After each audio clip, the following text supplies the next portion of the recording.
La main tremblante saisit le poignet de Daniel avec une force qui ne semblait pas appartenir à un corps aussi fragile. Les yeux de la femme, perdus entre de profondes rides et des cheveux blancs en désordre, se fixèrent dans les siens avec une intensité troublante. Elle ouvrit la bouche, mais aucun son n'en sortit. Seules des larmes roulèrent sur son visage ridé tandis que ses lèvres tremblaient, tentant de former des mots emprisonnés depuis des décennies. Daniel Harrison sentit un frisson parcourir sa colonne vertébrale. Ce regard. Il y avait quelque chose dans ce regard qui le paralysa complètement dans le couloir glacé de la maison de retraite Riverside. La directrice à ses côtés continuait de parler des rénovations nécessaires du bâtiment, inconsciente du moment qui venait de figer le temps pour le millionnaire. « Monsieur Harrison, tout va bien ?» La voix de la directrice Patricia le ramena enfin à la réalité. Daniel cligna plusieurs fois des yeux, essayant de comprendre ce qui venait de se passer. La vieille femme avait déjà été reconduite dans sa chambre par une infirmière, mais quelque chose demeurait. Une sensation étrange, un poids sur la poitrine qu'il ne parvenait pas à nommer. Qui est cette femme? Sa voix sortit plus rauque qu'il ne l'aurait voulu. Patricia consulta sa planchette. Ah, c'est la résidente de la chambre 17. Margaret. Elle est avec nous depuis presque 30 ans. Pas de famille, aucune visite. C'est un cas triste, en vérité. 30 ans.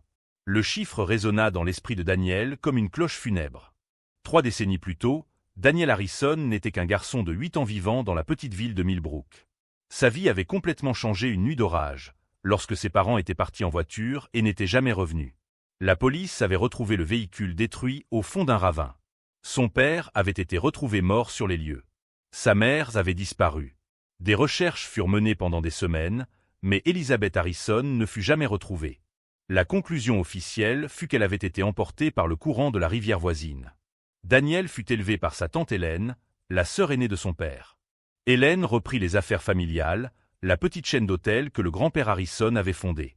Elle éleva Daniel avec une discipline rigide, transformant l'enfant traumatisé en un homme déterminé et prospère. Sous sa direction, Daniel fit passer les affaires familiales de 3 à 42 hôtels répartis dans tout le pays. À 38 ans, il était l'un des entrepreneurs les plus respectés du secteur hôtelier. Mais toute cette richesse n'avait jamais comblé le vide laissé par la perte de ses parents. Daniel était devenu un homme froid, calculateur, qui considérait les relations comme des transactions commerciales. Le travail était tout ce qu'il avait, tout ce qu'il s'autorisait à avoir. La visite à la maison de retraite Riverside faisait partie de sa stratégie de marketing personnel. Son équipe de relations publiques lui avait suggéré de faire des dons publics à des causes sociales pour améliorer son image auprès des investisseurs. Une maison de retraite semblait un choix sûr, discret et photogénique. Mais cette femme, ses yeux. Daniel passa le reste de la visite distrait, posant machinalement des questions sur la capacité, les besoins et le budget. Son esprit, cependant, restait bloqué dans ce couloir, sur ce regard qui semblait crier quelque chose que la bouche ne pouvait exprimer. Le don de M. Harrison fera une énorme différence pour nos résidents, dit Patricia en l'accompagnant jusqu'à la sortie. Surtout pour ceux qui n'ont personne. Comme Margaret. Parlez-moi un peu plus d'elle. Les mots sortirent avant que Daniel puisse les retenir. Patricia parut surprise. Eh bien, il n'y a pas grand-chose à dire. Elle est arrivée ici en 1995, amenée par une femme qui s'était présentée comme une parente éloignée. Document de transfert d'un autre État. Margaret avait subi un traumatisme crânien sévère des années auparavant, selon les dossiers. Elle a de graves pertes de mémoire, des difficultés à communiquer. Les premières années, elle était agitée, essayait de parler, mais avec le temps elle s'est refermée de plus en plus. 1995. La même année où ses parents étaient morts. A-t-elle d'autres dossiers? Nom complet? Antécédents médicaux détaillés? Monsieur Harrison, je ne peux pas partager d'informations personnelles sur les résidents sans autorisation légale, répondit Patricia en croisant les bras, sur la défensive. Si vous avez un intérêt particulier pour un cas, il faudra suivre les procédures appropriées. Daniel acquiesça, mais son esprit travaillait déjà. Il n'était pas arrivé là où il était sans savoir comment obtenir des informations quand il le fallait. Cette nuit-là, seul dans son appartement au dernier étage de l'un de ses hôtels, Daniel ne parvint pas à dormir. Il resta sur le balcon à regarder les lumières de la ville, mais il ne voyait que ses yeux. Des larmes silencieuses coulant sur un visage que sa mémoire d'enfant ne reconnaissait pas, mais qu'une part plus profonde de lui-même insistait pour connaître. Sa mère avait des cheveux châtains ondulés, des yeux couleur miel, un sourire qui illuminait n'importe quelle pièce. Mais 30 ans peuvent transformer une personne au-delà du reconnaissable. 30 ans de traumatisme, de mémoire perdue, de solitude dans une maison de retraite. Était-ce possible? Daniel prit le téléphone et composa un numéro qu'il utilisait rarement. James, j'ai besoin que tu enquêtes sur quelque chose. Discrètement. James Porter était le détective privé qui travaillait parfois pour Daniel, vérifiant les antécédents de partenaires commerciaux, enquêtant sur des fraudes. J'ai besoin de tout sur une résidente de la maison de retraite Riverside. Chambre 17. Nom Margaret. Entrée en 95. Je veux savoir d'où elle vient, qui l'a amenée, tout document existant sur elle. À l'autre bout du fil, James ne posa aucune question. Les vrais professionnels n'en posaient jamais. Combien de temps te faut-il? 48 heures. Daniel raccrocha et retourna sur le balcon. Une partie de lui disait qu'il était ridicule, poursuivant des fantômes du passé à cause d'un moment étrange dans un couloir de maison de retraite. Sa mère était morte depuis 30 ans. Tout le monde l'avait accepté. Lui-même avait fait la paix avec cette vérité depuis longtemps. Mais une autre partie de lui, celle qui était encore le petit garçon de 8 ans attendant à la fenêtre le retour de ses parents, murmurait autre chose. Murmurait que peut-être, juste peut-être, certains fantômes étaient réels. 2 jours plus tard, James arriva à son bureau avec une discrète chemise marron. Son visage était plus grave que d'habitude. « Daniel, tu ferais mieux de t'asseoir pour ça. » Et ce fut alors que tout commença à s'effondrer. Ou à se reconstruire. Daniel ne savait pas encore lequel des deux. Si cette histoire vous plaît, n'oubliez pas de vous abonner à la chaîne et d'aimer la vidéo. Ce que Daniel est sur le point de découvrir va changer tout ce qu'il pensait savoir sur son passé. James ouvrit la chemise et étala des documents sur le bureau en acajou. Certificats, rapports médicaux jaunis par le temps, photographies délavées. Daniel sentit ses mains trembler en prenant le premier papier. Margaret Clark. C'est le nom complet qui figure dans les registres de la maison de retraite, dit James en montrant un acte de naissance qui semblait avoir été réimprimé récemment, mais daté de plusieurs décennies. Né dans l'Ohio, 1958. Transféré depuis le centre médical d'État de Riverside en août 1995. Qui a effectué le transfert? Une certaine Hélène Morrison. Elle a signé en tant que responsable légale. James fit une pause, ses yeux rencontrant ceux de Daniel avec gravité. Son nom de jeune fille était Harrison. L'air sembla sortir des poumons de Daniel. Hélène. Sa tante Hélène. Il y a plus. James fit glisser une vieille photographie sur la table. C'était une photo d'identification hospitalière, le type pris à l'admission. La femme sur l'image avait le visage partiellement couvert de bandages, mais les yeux étaient visibles. Des yeux couleur miel. Les mêmes yeux que Daniel voyait chaque matin dans le miroir. Ça n'a pas de sens. Daniel se leva et commença à marcher dans la pièce. Ma mère est morte dans l'accident. La police, les pompiers, tout le monde a cherché. Hélène m'a dit que son corps n'a jamais été retrouvé parce que le courant. Il n'a pas été retrouvé parce qu'il n'a jamais été là. James interrompit, la voix ferme mais compatissante. Daniel, cette femme a été secourue après l'accident avec de graves blessures à la tête. Elle a été conduite à l'hôpital le plus proche, où elle est restée dans le coma pendant 2 semaines. À son réveil, elle ne savait pas qui elle était. Amnésie traumatique sévère. Daniel s'agrippa au bord du bureau, ses jambes fléchissant. Selon les dossiers, Hélène n'a visité l'hôpital qu'une seule fois. Elle s'est présentée comme la belle-sœur de la patiente. Elle a parlé au médecin et a récupéré tous les effets personnels d'Elizabeth Harrison qui se trouvait à l'hôpital. 3 mois plus tard, elle est revenue avec de nouveaux papiers. Margaret Clark. Transfert vers un établissement psychiatrique de longue durée. Elle a changé l'identité de ma mère. Les mots sortirent en un chuchotement incrédule. Et elle a tout gardé. James fit glisser un autre lot de documents. 6 mois après l'accident, Hélène a demandé la déclaration de décès présumé pour Elizabeth Harrison. Avec votre père mort et votre mère disparue, elle est devenue votre tutrice légale. Et tutrice de toute la fortune de la famille. Une nausée monta à la gorge de Daniel. Des souvenirs commencèrent à se réorganiser dans son esprit comme les pièces d'un puzzle sinistre. Hélène avait toujours été contrôlante, mais il avait attribué à la responsabilité d'élever un neveu orphelin. Elle prenait toutes les décisions financières, gardait un contrôle strict sur les affaires, ne lui avait jamais permis de contester son autorité. Quel âge avait-elle quand tout cela est arrivé? Demanda Daniel, la voix lointaine à ses propres oreilles. 43 ans. Célibataire. Elle travaillait comme directrice dans l'un des hôtels de la famille, mais elle avait toujours vécu dans l'ombre de son père. James referma la chemise. Daniel, j'ai vu beaucoup de cas d'avidité dans ma carrière, mais celui-ci est particulièrement cruel. Elle n'a pas seulement volé la fortune, elle a volé 30 ans de la vie de votre mère. 30 ans de votre vie avec elle. Daniel s'effondra dans la chaise, le poids de la révélation lui écrasant la poitrine. Toutes ces nuits d'enfant à pleurer, réconforté par la même femme qui lui avait volé sa mère. Toutes les fois où Hélène lui avait dit qu'il devait être fort, oublier le passé, aller de l'avant. Elle protégeait son secret. Où est-elle maintenant? La colère commença à remplacer le choc dans la voix de Daniel. Dans sa demeure en banlieue. Officiellement retraitée des affaires depuis 5 ans, mais elle touche encore d'importants dividendes de l'entreprise en tant que membre fondatrice. Les dividendes de l'empire que le père de Daniel avait bâti. Des dividendes achetés avec du sang et des mensonges. Daniel prit son téléphone, mais James serra son poignet. Réfléchit bien avant d'agir. Hélène est intelligente. Elle a gardé ce secret pendant 3 décennies. Elle a probablement des couches de protection légale. Des médecins achetés, des documents falsifiés. Si vous la confrontez directement maintenant, elle enterrera les preuves. Alors que fais-je? Je fais comme si je ne savais rien? Je laisse ma mère moisir dans cet asile pendant que la femme qui l'Y a mise vit dans le luxe? Non. James se leva, l'expression déterminée. Vous faites ce que vous savez faire, vous planifiez. Vous rassemblez chaque élément de preuve, vous montez un dossier incontestable.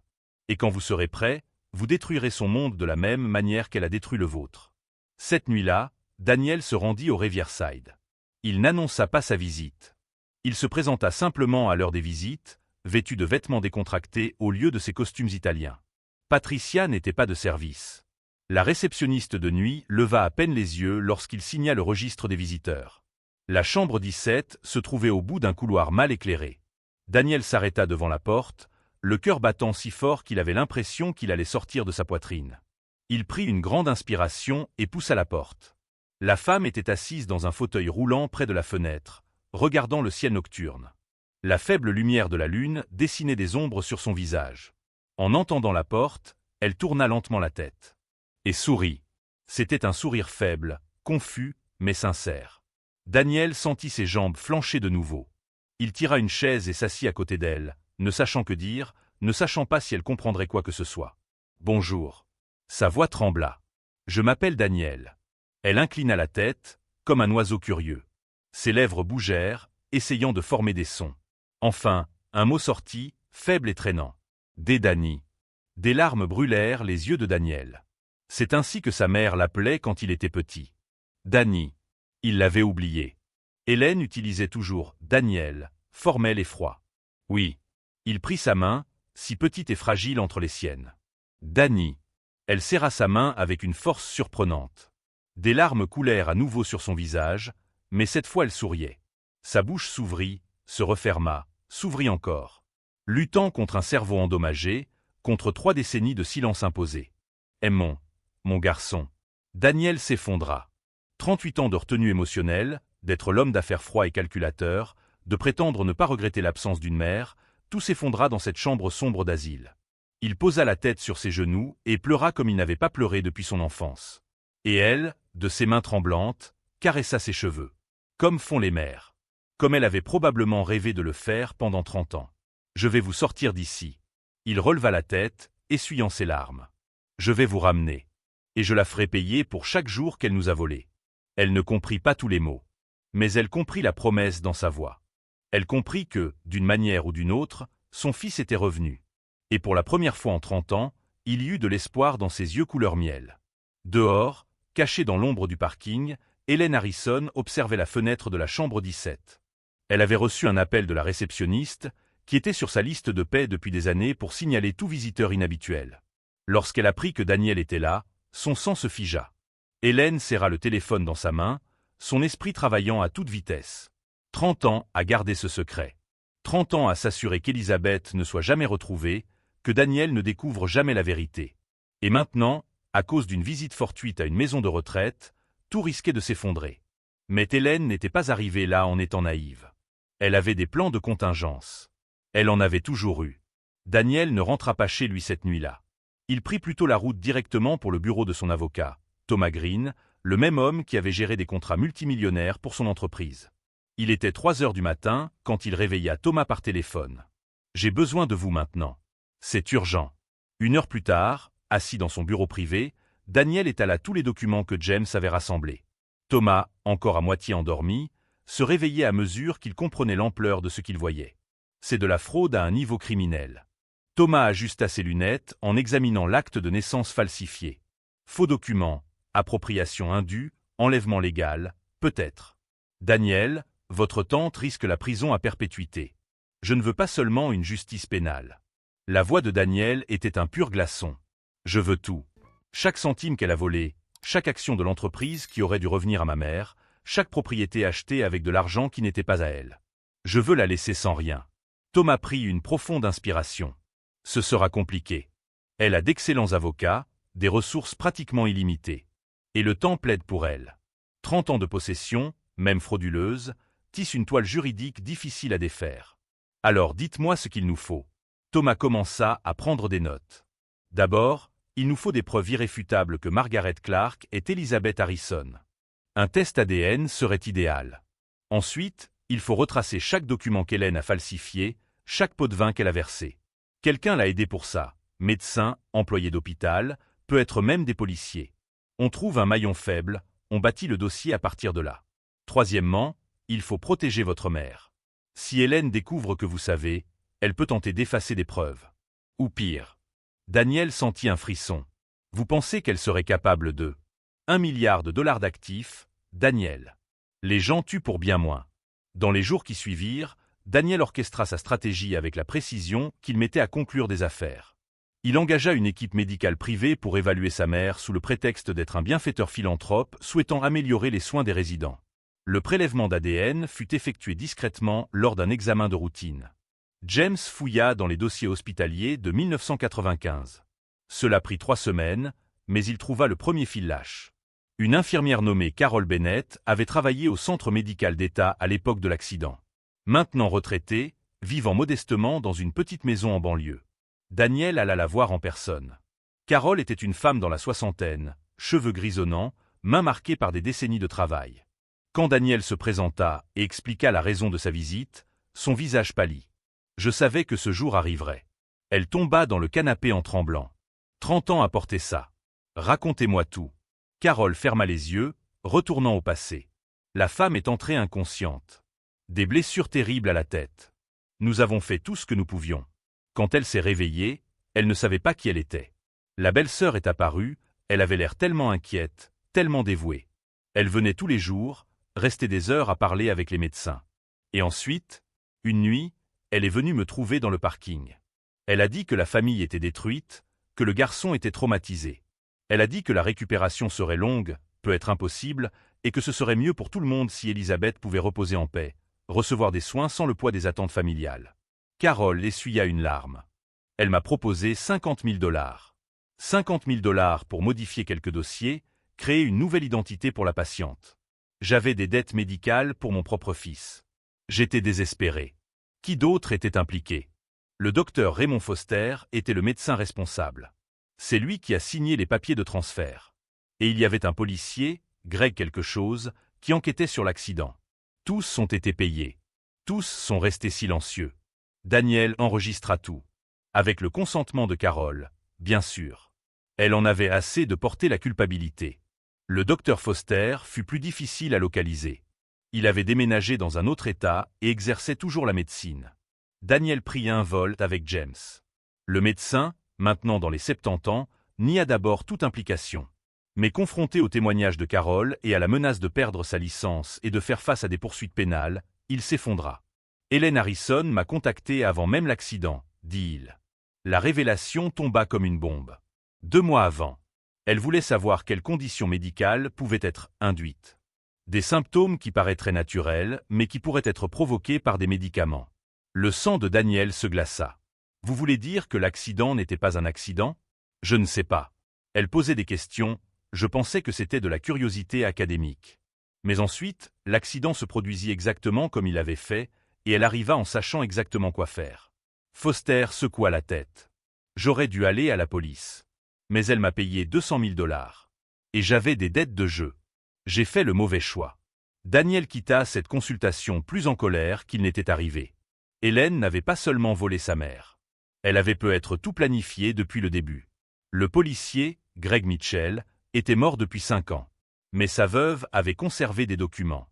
Beaucoup de documents. y compris un journal où Greg confessait sa participation à l'étouffement de l'affaire, écrivant que l'argent servirait à assurer l'avenir de sa fille à l'université. Avec chaque pièce de preuve, Thomas construisait un dossier plus solide. Mais il manquait encore le test ADN. 3 semaines après le prélèvement, le résultat arriva. Daniel ouvrit l'enveloppe dans son bureau, en présence de Thomas et James. Probabilité de parenté maternelle, 99,9%. Daniel tint le papier d'une main tremblante. C'était maintenant réel. Plus de simples soupçons, plus d'espoir désespéré. Sa mère était vivante. Et il avait la preuve. « On attaque maintenant ?» demanda James.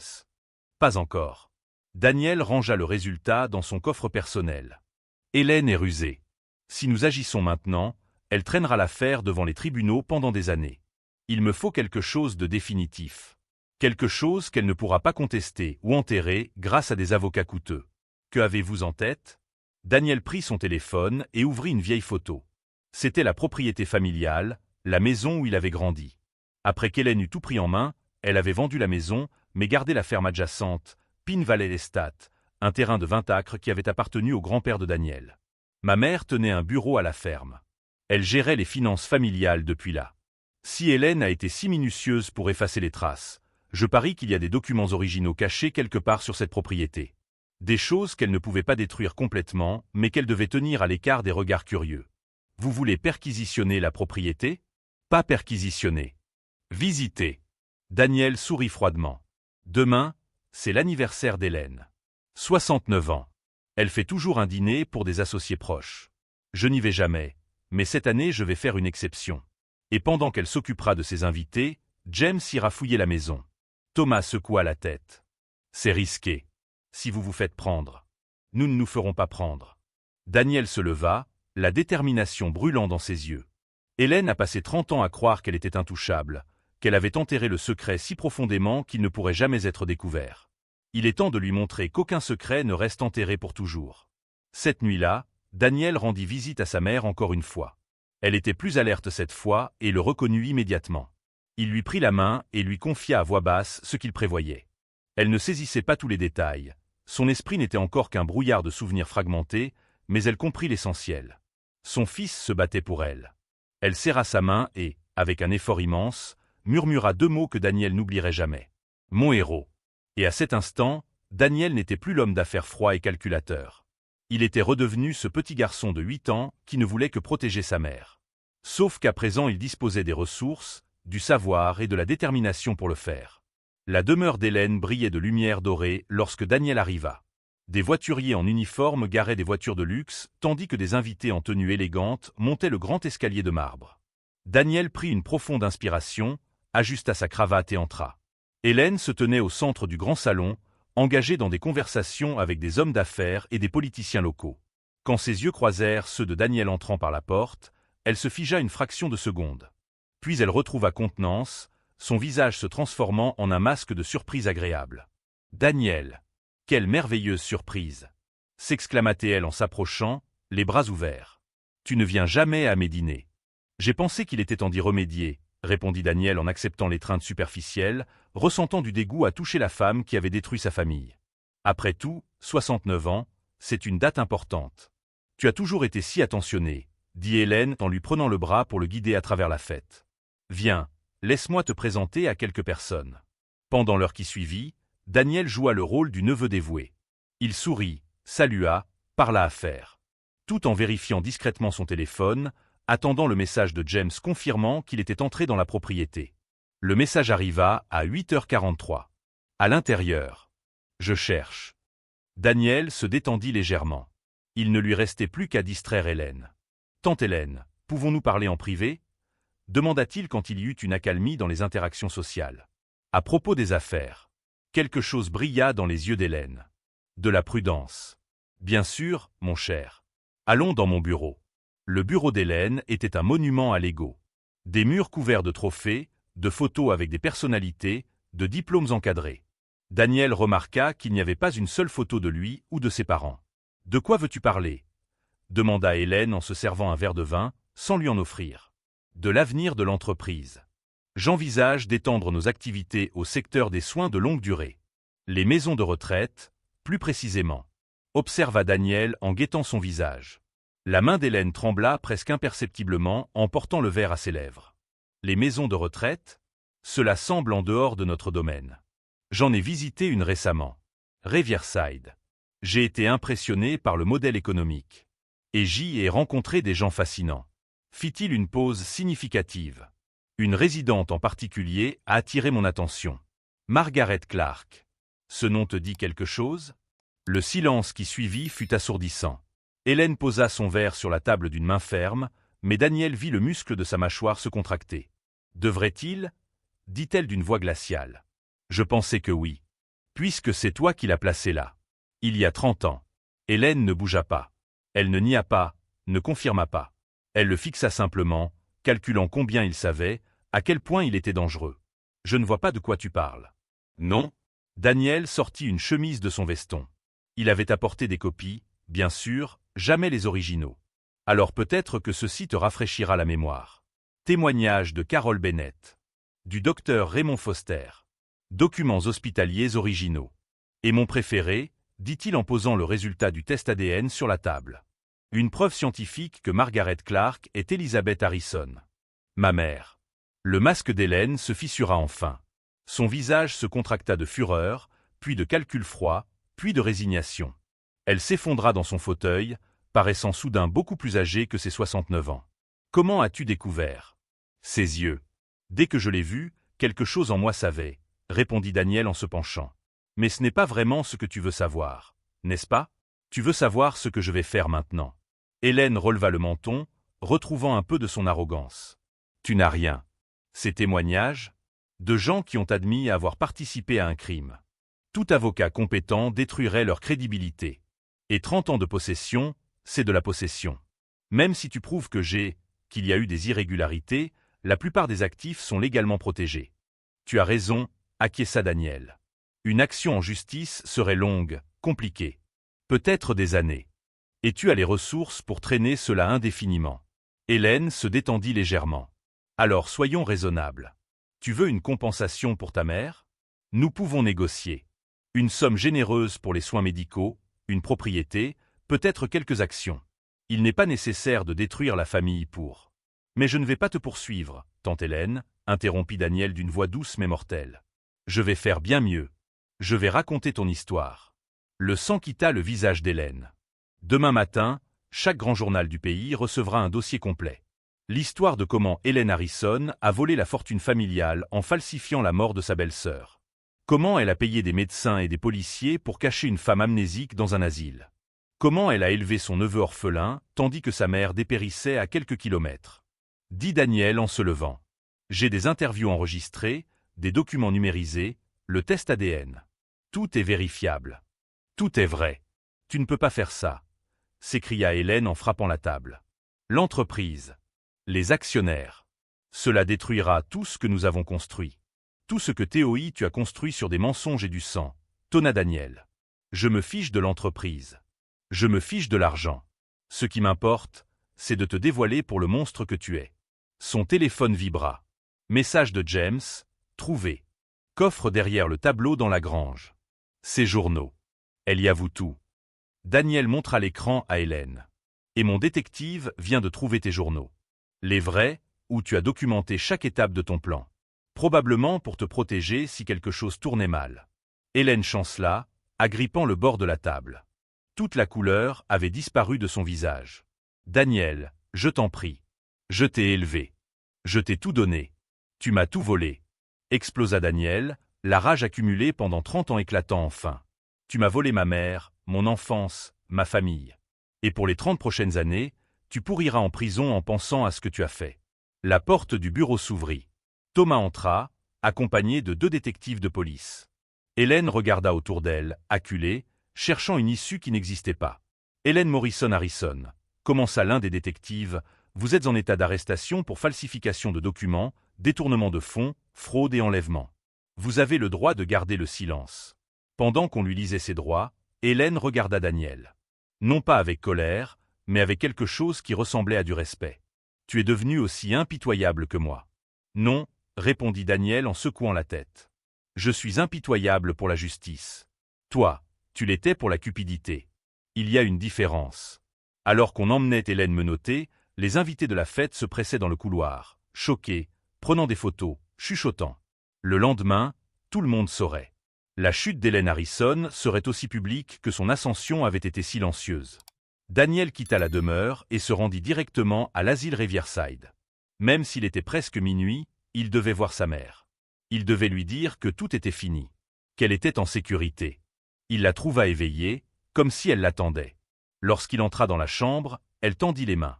Daniel s'agenouilla à côté du fauteuil roulant et enfouit son visage dans son giron, laissant enfin couler les larmes. Non de tristesse, mais de soulagement. De victoire. « C'est fini », murmura-t-il. « Tu es libre. Nous sommes libres. » Elle caressa ses cheveux de ses mains tremblantes et, pour la première fois depuis 30 ans, sentit qu'elle pouvait commencer à se souvenir. Pas seulement des fragments, mais quelque chose de réel. De complet. Dès Dany, sa voix était plus claire à présent. « Mon garçon fort. » Et dans cette chambre sombre de l'asile, la mère et le fils commencèrent enfin à guérir les blessures qu'une séparation cruelle de 30 ans avait causées. Le chemin de la guérison serait long. Mais désormais, pour la première fois, ils possédaient quelque chose qu'Hélène ne pourrait plus jamais leur voler. Le temps. 3 mois plus tard, Daniel poussait le fauteuil roulant de sa mère dans les jardins de Pine Valley Estate. La propriété avait été restituée à la famille Harrison après une bataille juridique rapide, une fois que la fraude d'Hélène avait été exposée. Il avait transformé l'ancienne maison en centre de rééducation privée, où sa mère recevait les meilleurs soins disponibles. Elisabeth était différente maintenant. Ses cheveux, teints en châtain clair, retrouvaient leur éclat. Elle avait pris un poids sain. Mais surtout, ses yeux avaient retrouvé de la vie.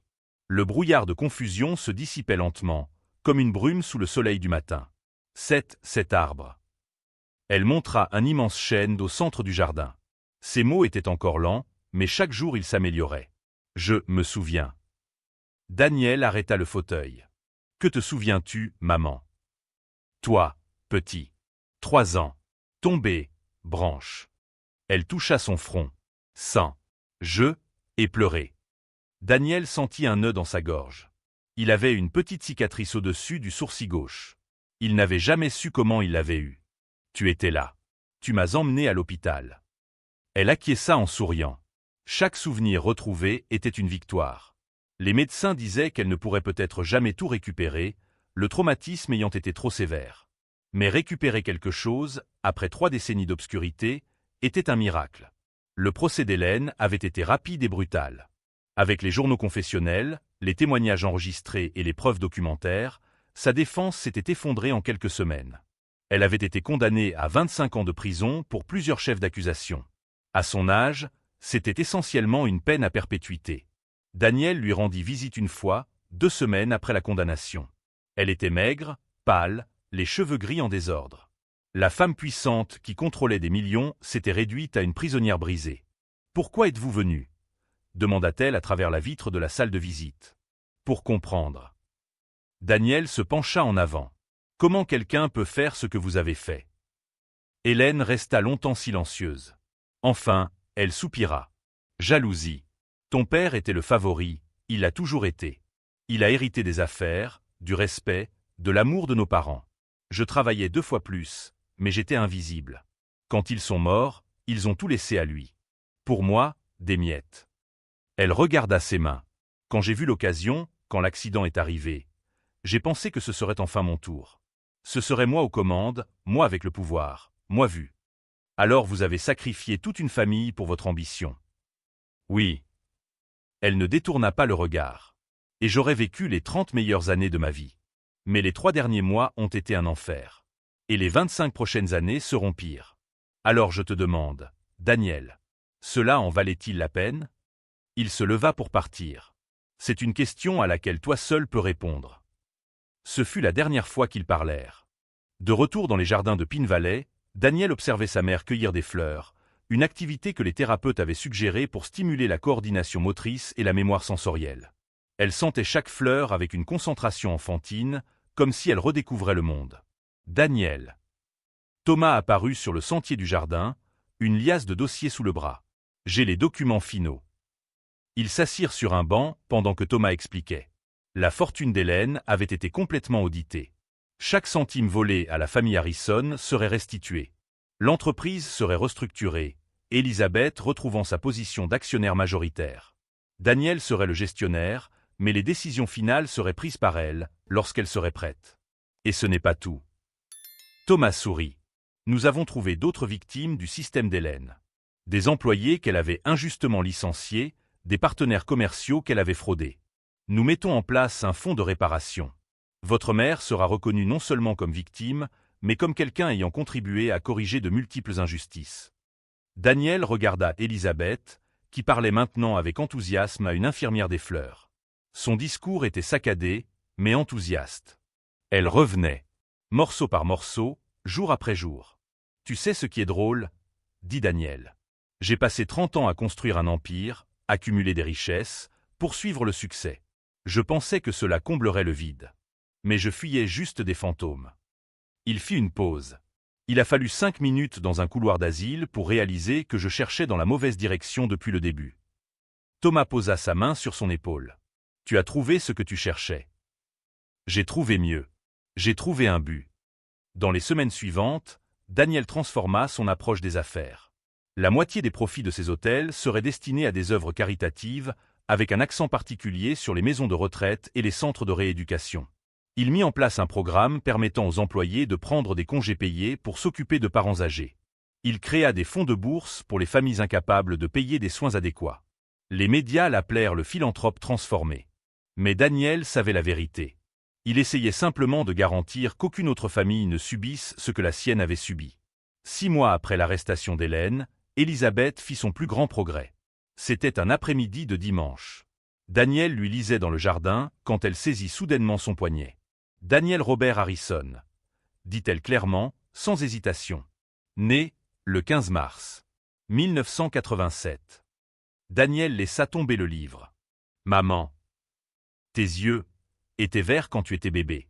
Puis ils ont changé. Brun. Comme ton père. » Les larmes coulaient sur son visage, mais elle souriait. « Je me souviens. Tu riais en dormant. Tu bavais sur mon épaule. Premier mot. Non. » Elle rit, un son que Daniel n'entendait pas depuis 30 ans. « Enfant têtu. » Daniel la serra dans ses bras, pleurant ouvertement. Elle revenait vraiment. Pas complètement, peut-être jamais complètement, mais assez. Plus que suffisant. « Je suis désolée, » murmura-t-elle à son oreille. 30 ans, perdus. Ton enfance, je n'étais pas là. Tu es là maintenant. C'est tout ce qui compte. Cette nuit-là, Daniel écrivit dans son journal personnel quelque chose qu'il avait commencé à faire après avoir trouvé les journaux d'Hélène. Mais tandis que les siens étaient remplis de calculs froids et de justifications égoïstes, les siens étaient des réflexions sur les leçons apprises. J'ai appris que la richesse sans but est une prison, que les secrets enterrés trouvent toujours la lumière, que la famille ne se définit pas par le sang ou le temps, mais par le choix d'être présent. Ma mère a perdu 30 ans de souvenirs. Mais nous avons aujourd'hui. Et demain. Et cela vaut plus que tous les hôtels que j'ai construits. 1 an après cette première visite à l'asile, Daniel organisa un événement spécial. Il invita Carole, l'infirmière qui avait aidé à cacher sa mère. Elle vint nerveuse, s'attendant à de la colère. Au lieu de cela, Daniel la remercia. « Sans ton témoignage, nous n'aurions jamais construit le dossier. Tu as porté la culpabilité pendant 30 ans. Laisse-la maintenant. » Carole pleura, serra Elisabeth dans ses bras, demanda pardon. Elisabeth, avec sa récupération encore incomplète mais son cœur intact, se contenta de tenir ses mains et dit « Nous faisons tous des erreurs. L'important est de réparer. » L'histoire de Daniel et Elisabeth se répandit. Pas parce qu'ils recherchaient la publicité, mais parce qu'il était impossible de la contenir. Une histoire de rédemption, de justice et d'amour familial transcendant des décennies de séparation. Des dizaines de personnes commencèrent à rechercher des proches perdus dans des asiles. Des réformes furent proposées dans les lois de tutelle. L'affaire Hélène Harrison devint un exemple de pourquoi la transparence et le contrôle sont cruciaux. 2 ans après avoir retrouvé sa mère, Daniel poussait à nouveau le fauteuil roulant dans les jardins. Mais cette fois, Elisabeth n'en avait plus besoin. Elle marchait à ses côtés, appuyée sur sa canne, mais marchait. « Tu sais ce à quoi j'ai pensé ?» dit-elle, son discours maintenant presque entièrement rétabli. Pendant toutes ces années perdues, confuses, sans savoir qui j'étais, il y avait un sentiment qui n'était jamais parti. Lequel? Que quelqu'un me cherchait, que mon fils était encore là, quelque part. Elle s'arrêta, regarda dans ses yeux. J'avais raison. Daniel serra sa mère dans ses bras, ressentant une profonde gratitude pour ce moment simple. Un câlin. Quelque chose que des millions prennent pour acquis, mais qui pour eux était un précieux cadeau volé et enfin retrouvé. La leçon qui subsistait n'était pas sur la vengeance ou la justice, bien que les deux aient leur place. Il s'agissait de ne jamais abandonner les personnes que l'on aime. De prêter attention aux signes que l'univers envoie. D'avoir le courage de questionner les récits acceptés et de rechercher les vérités cachées. Hélène avait le pouvoir, l'argent et l'intelligence. Mais il lui manquait quelque chose de fondamental, l'humanité. Et à la fin, c'est l'humanité de Daniel, sa capacité à ressentir, questionner et persister, qui a restauré ce qu'elle avait tenté de détruire. Si vous avez aimé cette histoire, n'oubliez pas de vous abonner à la chaîne et de liker la vidéo. Parce que parfois, les histoires les plus improbables sont celles que nous devons entendre. Et ne sous-estimez jamais le pouvoir d'un simple moment d'attention, d'un regard qui reconnaît quelque chose de perdu, d'un cœur qui refuse d'abandonner l'amour.